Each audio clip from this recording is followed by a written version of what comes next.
বন্ধুরা, তো চলো কী রান্না করেছি তো দেখাই তোমাদেরকে।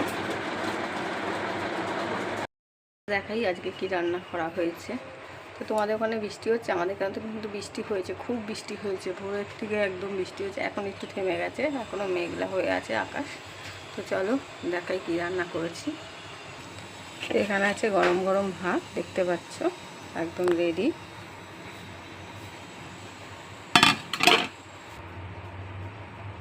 তো আর কি আছে চলো দেখাচ্ছি। আর এখানে কি আছে বলো তো বন্ধুরা, তো চলো দেখাই। আজকে একদম সিম্পল রান্না। এই দেখো, এটা কী বলো তো, একদম বড়ার তরকারি করেছি আলু দিয়ে। এই দেখো, মুসুরি ডালের বড়া। আজকে এক তরকারি ভাত করেছি, তো আজকে এই রান্না করেছি। তো কীরকম হয়েছে রান্নাটা অবশ্যই কমেন্ট করে জানাবে। হ্যাঁ, ফেসবুক থেকে দেখলে ফলো করে দিও, ইউটিউব থেকে দেখলে সাবস্ক্রাইব করে দিও। আজকের মতন এখানেই, তো টাটা।